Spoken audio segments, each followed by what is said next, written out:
Hi everyone, ಅಚ್ಚುತಡ್ಡ YouTube ಚಾನಲ್ಗೆ ಸ್ವಾಗತ. Please ಇನ್ನು ನಮ್ಮ ಚಾನಲ್ಗೆ ಸಬ್ಸ್ಕ್ರೈಬ್ ಆಗಿಲ್ಲ ಅಂದರೆ ಪ್ಲೀಸ್ ಸಬ್ಸ್ಕ್ರೈಬ್ ಆಗಿ, ಪ್ಲೀಸ್ ಸಪೋರ್ಟ್ ಮಾಡ್ತಾ ಇರಿ. ಮನೆಯಲ್ಲಿ ಇವತ್ತು ಸಜ್ಜಕದ ಹೋಳಿಗೆ ಹೆಂಗೆ ಮಾಡೋದು ಅಂತ ತಿಳ್ಕೊಳ್ಳೋಣ. ಅರ್ಧ ಕೆ ಜಿಯಷ್ಟು ಮೈದಾ ಹಿಟ್ಟನ್ನು ತಗೊಳ್ತಾ ಇದ್ದೀನಿ. ಅದನ್ನು ಚೆನ್ನಾಗಿ ಸಾಣಿಸ್ಬಿಟ್ಟು ತಗೊಳ್ತೀನಿ. ಅದಕ್ಕೆ ಒಂದು 3 ಟೇಬಲ್ ಸ್ಪೂನಷ್ಟು ಕಾದ ಎಣ್ಣೆಯನ್ನು ಹಾಕ್ಕೊಳ್ತೀನಿ. ಸ್ವಲ್ಪ ಉಪ್ಪನ್ನು ಹಾಕ್ಕೊಳ್ತೀನಿ, ಅಂದರೆ ಹೋಳಿಗೆ ಚೆನ್ನಾಗಿ ರುಚಿ ಕೊಡುತ್ತೆ ಅಂತ. ಎಲ್ಲವನ್ನು ಸರಿಯಾಗಿ ಮಿಕ್ಸ್ ಮಾಡ್ಕೊಳ್ತೀನಿ. ಇದಕ್ಕೆ ಸ್ವಲ್ಪ ನೀರು ಹಾಕಿಬಿಟ್ಟು ಹಿಟ್ಟನ್ನು ಚೆನ್ನಾಗಿ ನಾದ್ಕೊಳ್ತೀನಿ.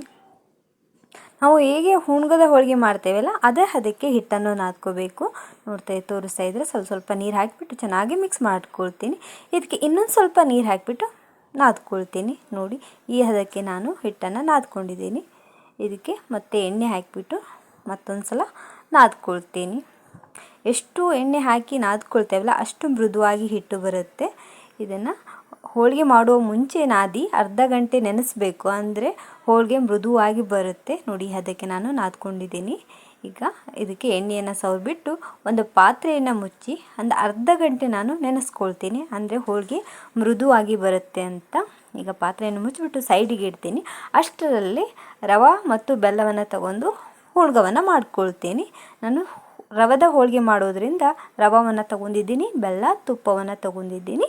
ಒಂದು ಪಾತ್ರೆಗೆ ಚಿರೋಟಿ ರವೆಯನ್ನು ಹಾಕಿಬಿಟ್ಟು 750 ಗ್ರಾಮಷ್ಟು ಚಿರೋಟಿ ರವೆಯನ್ನು ತಗೊಂಡಿದ್ದೀನಿ.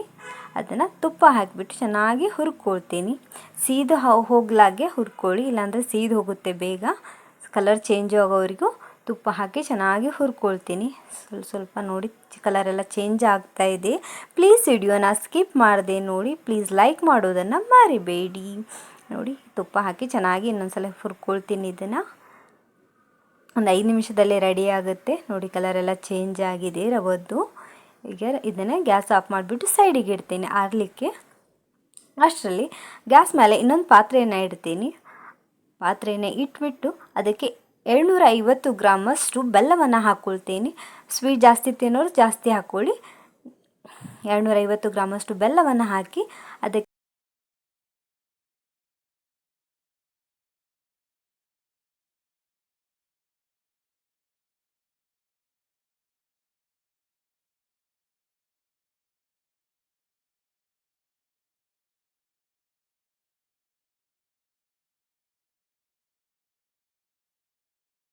ಅರ್ಧ ಲೀಟರಷ್ಟು ನೀರನ್ನು ಹಾಕ್ಕೊಳ್ತಾ ಇದ್ದೀನಿ. ನೀರನ್ನು ಹಾಕಿ ಚೆನ್ನಾಗಿ ಮಿಕ್ಸ್ ಮಾಡ್ಕೊಳ್ತೀನಿ ಒಂದು ಸಲ. ನೋಡಿ, ಎಲ್ಲವೂ ಮಿಕ್ಸ್ ಆಗಿದೆ. ಇದಕ್ಕೆ ಒಂದು ಪಾತ್ರೆಯನ್ನು ಮುಚ್ಚಿ ಒಂದು 2 ನಿಮಿಷ ಕುದಿಸಿದರೆ ಸಾಕು, ಬೇಗ ಕುದಿಯುತ್ತೆ. ನೋಡಿ, ಒಂದು ಪಾತ್ರೆಯನ್ನು ಮುಚ್ಚಿಬಿಟ್ಟು ಇದನ್ನು ಕುದಿಸ್ಕೊಳ್ತೀನಿ. ಪ್ಲೀಸ್ ವಿಡಿಯೋನ ಸ್ಕಿಪ್ ಮಾಡಬೇಡಿ. ಈ ಥರ ಮಾಡಿದರೆ ಟೈಮು ಉಳಿಯುತ್ತೆ. ಹೋಳಿಗೆ ತಿಂದು ಬೇಜಾರಾಗಿದ್ದರೆ ಈ ಥರ ಮಾಡಿದರೆ ಚೆನ್ನಾಗಿರುತ್ತೆ ಹೋಳಿಗೆ ತಿನ್ನಲಿಕ್ಕೆ. ಇದು ನೋಡಿ, ಎಲ್ಲವೂ ಬೆಲ್ಲ ಚೆನ್ನಾಗಿ ಕುದ್ದಿದೆ, ಕರಗಿದೆ, ತೋರಿಸ್ತಾ ಇದ್ದೀನಿ. ನೀರು ಜೊತೆ ಎಲ್ಲ ಮಿಕ್ಸ್ ಆಗಿದೆ. ಇವಾಗ ಹುರಿದಿಟ್ಟಿರುವ ರವೆಯನ್ನು ಇದಕ್ಕೆ ಹಾಕ್ಕೊಳ್ತೀನಿ. ಹಾಕಿಬಿಟ್ಟು ಒಂದು ಗಂಟಿಲ್ಲದ ಹಾಗೆ ಚೆನ್ನಾಗಿ ಕಲಿಸ್ಕೋಬೇಕು ಇದನ್ನು. ಈಗ ನಾವು ಸ್ವೀಟ್ ಮಾಡ್ತೇವಲ್ಲ ಅದೇ ಥರನೇ ಇದನ್ನು ಮಾಡೋದು. ನೋಡಿ, ಒಂದು ಗಂಟಿಲ್ಲದ ಹಾಗೆ ಚೆನ್ನಾಗಿ ಸ್ಪೂನ್ ಸಹಾಯದಿಂದ ಮಿಕ್ಸ್ ಮಾಡ್ಕೊಳ್ತಾ ಇದ್ದೀನಿ. ಸಣ್ಣ ಉರಿಯಲ್ಲಿ ಇದನ್ನು ಕುದಿಸ್ಕೋಬೇಕು, ಇಲ್ಲಾಂದರೆ ಬೇಗ ಗಂಟಾಗುತ್ತೆ ಇದು. ಹಾಗಾಗಿ ನೋಡಿ, ಸ್ವಲ್ಪ ಕೈ ಆಡ್ಕೊಳ್ತಾ ಇರಬೇಕಿದ್ದೇನೆ, ಹಾಗೆ ಬಿಡೋ ಹಾಗಿಲ್ಲ, ಇಲ್ಲಾಂದರೆ ಬೇಗ ಗಂಟಾಗುತ್ತೆ ಇದು. ನೋಡಿ, ಎಲ್ಲವೂ ರೆಡಿ ಆಗಿದೆ, ಕುದೀತಾ ಇದೆ. ಒಂದು 2 ನಿಮಿಷ ಕುದಿಸಿದರೆ ಸಾಕು, ರೆಡಿ ಆಗುತ್ತೆ ಇದು. ನೋಡಿ, ಎಲ್ಲವೂ ಕಲರೆಲ್ಲ ಚೇಂಜ್ ಆಗಿದೆ. ಇದಕ್ಕೆ ಸ್ವಲ್ಪ ತುಪ್ಪವನ್ನು ಹಾಕ್ಕೊಳ್ತೀನಿ. ಹಾಕಿಬಿಟ್ಟು ಇನ್ನೊಂದು ಸಲ ಮಿಕ್ಸ್ ಮಾಡ್ಕೊಳ್ತೀನಿ. ನೋಡಿ, ಎಲ್ಲವೂ ಚೆನ್ನಾಗಿ ಮಿಕ್ಸ್ ಆಗಿದೆ ಇದು. ಈಗ ಆಗಿದೆ. ಇದಕ್ಕೆ ಏಲಕ್ಕಿ, ಶುಂಠಿ, ಲವಂಗವನ್ನು ಜಜ್ಜಿ ಪುಡಿ ಮಾಡಿಟ್ಟಿರೋದನ್ನು ಹಾಕ್ಕೊಳ್ತೀನಿ. ಗ್ಯಾಸ್ ಆಫ್ ಮಾಡಿಬಿಟ್ಟು ನೋಡಿ, ಎಲ್ಲವೂ ಚೆನ್ನಾಗಿದೆ, ರುಚಿಯಾಗಿರುತ್ತೆ. ಈ ಥರ ಮಾಡಿದರೆ ಹೂಣ್ಗದ ಹೋಳಿಗೆ ತಿಂದು ಬೇಜಾರಾಗಿದ್ದರೆ ಈ ಥರ ಮಾಡಿ ಚೆನ್ನಾಗಿರುತ್ತೆ. ಈಗ ಒಂದು 2 ನಿಮಿಷ ಆರಿದ ನಂತರ ಇದನ್ನು ನೋಡಿ ಎಲ್ಲವನ್ನು ಸರಿಯಾಗಿ ಮಿಕ್ಸ್ ಮಾಡ್ಕೊಳ್ತೀನಿ. ಮಿಕ್ಸ್ ಆದ ನಂತರ ಹೂಣ್ಗವನ್ನು ಸಣ್ಣ ಸಣ್ಣ ಉಂಡೆ ಗಾತ್ರದಲ್ಲಿ ನಾನು ಮಾಡಿ ಸೈಡ್ಗೆ ಇಟ್ಕೊಳ್ತೀನಿ. ನಿಮ್ಗೆ ಯಾವ ಸೈಜ್ ಬೇಕು ನೋಡಿ ಆ ಸೈಜಲ್ಲಿ ಮಾಡ್ಕೊಳ್ಳಿ. ನಾನು ಸಣ್ಣ ಸಣ್ಣ ಹೋಳಿಗೆ ಮಾಡೋದ್ರಿಂದ ಈ ಸೈಜಲ್ಲಿ ನಾನು ಹೂಣ್ಗವನ್ನು ಮಾಡಿ ಇಟ್ಕೊಳ್ತಾ ಇದ್ದೀನಿ, ರೌಂಡ್ ಶೇಪಲ್ಲಿ. ಹಾಗೆ ತುಂಬ್ತಾನೂ ಮಾಡ್ಬೋದು. ಈಗ ಸಣ್ಣ ಸಣ್ಣ ಉಂಡೆಯನ್ನಾಗಿ ಮಾಡಿಬಿಟ್ಟು ಒಂದು ಪಾತ್ರೆಗೆ ಸೈಡಲ್ಲಿ ಇಟ್ಕೊಳ್ತೀನಿ ನಾನು. ಅಂದರೆ ಪಟಾಪಟ್ ಅಂತಲೇ ಮಾಡ್ಬೋದು ಈ ಥರ ಮಾಡಿಟ್ಟರೆ. ನೋಡಿ, ರೆಡಿಯಾಗಿದೆ. ಈ ಥರ ಉಂಡೆಯನ್ನು ಮಾಡಿಟ್ಟಿದ್ದೀನಿ ನಾನು, ತೋರಿಸ್ತಾ ಇದ್ದೀನಿ ನಿಮಗೆ.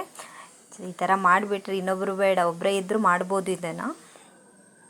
ರೆಡಿಯಾಗಿದೆ. ಈಗ ಹಿಟ್ಟನ್ನು ಏನು ನಾವು ನಾದಿಟ್ಟಿದ್ದೀನಲ್ಲ ಮೈದಾ ಹಿಟ್ಟನ್ನು, ಅದಕ್ಕೆ ಒಂದು ಕೈಗೆ ಎಣ್ಣೆಯನ್ನು ಹಚ್ಚಿಬಿಟ್ಟು ಹಿಟ್ಟನ್ನು ತಗೊಳ್ತಿದ್ದೀನಿ. ನೋಡಿ ಈ ಗಾತ್ರದ ಒಂದು ಚಪಾತಿನ ಹಿಟ್ಟಿನ ಸೈಜ್ಗೆ ನಾನು ತಗೊಳ್ತಾ ಇದ್ದೀನಿ. ಅದನ್ನು ಕೈಯಲ್ಲಿ ಸ್ವಲ್ಪ ಸ್ಪ್ರೆಡ್ ಮಾಡ್ಕೋಬೇಕು. ಈ ಥರ ಮಾಡಿ ಈಗ ಹೂಣ್ಗವನ್ನು ಏನು ರೆಡಿ ಮಾಡಿ ಇಟ್ಟಿದ್ದೀನಲ್ಲ ರವದ ಹೂಣ್ಗವನ್ನು ಇಟ್ಬಿಟ್ಟು ಈ ಥರ ತುಂಬ್ಕೋಬೇಕಿದೆ. ಈ ಥರ ತುಂಬಲ್ಲ ಅಂದರೆ ಮಣ್ಣಿ ಮೇಲಾದರೂ ತುಂಬ್ಕೊಳ್ಳಿ, ಬರೋಂಗಿಲ್ಲ ಅಂದರೆ ಕಣಕ ಸ್ವಲ್ಪ ಹೂಣ್ಗ ಯಾವುದು ಹೊರಗೆ ಬರದ ಹಾಗೆ ತುಂಬ್ಕೊಳ್ಳಿ.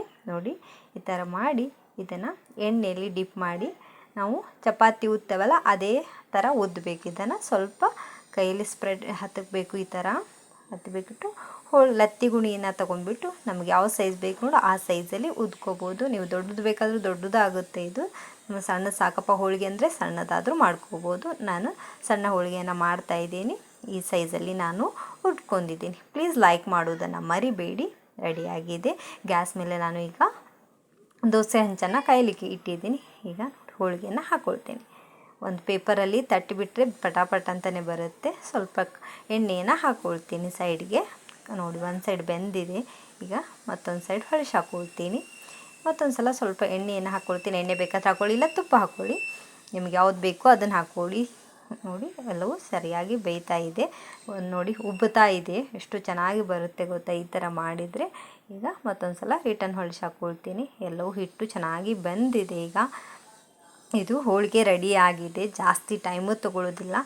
ಯಾರು ಇಬ್ಬರು ಬೇಕು 3 ಜನ ಬೇಕು ಅನ್ನೋದಿಲ್ಲ. ಒಬ್ಬರೇ ಇದ್ದಾಗ ಪಟ ಅಂತಲೇ ಮಾಡ್ಬೋದು. ಹುಣ್ಗದ ಹೋಳಿಗೆ ತಿಂದು ಬೇಜಾರಾಗಿದ್ದರೆ ಈ ಥರ ಮಾಡ್ಬೋದು. ಈಗ ಸರ್ವಿಂಗ್ ಪ್ಲೇಟಿಗೆ ಹಾಕ್ಕೊಳ್ತೀನಿ ನಾನು. ಮೃದುವಾಗಿರುತ್ತೆ ಈ ಥರ ಮಾಡಿದರೆ. ತುಪ್ಪದ ಜೊತೆ ತಿನ್ನಲಿಕ್ಕೆ ನನಗೂ ಚೆನ್ನಾಗಿರುತ್ತೆ. ನೋಡಿ ರೆಡಿ ಆಗಿದೆ. ಈಗ ನೀವು ಮನೆಯಲ್ಲಿ ಮಾಡಿ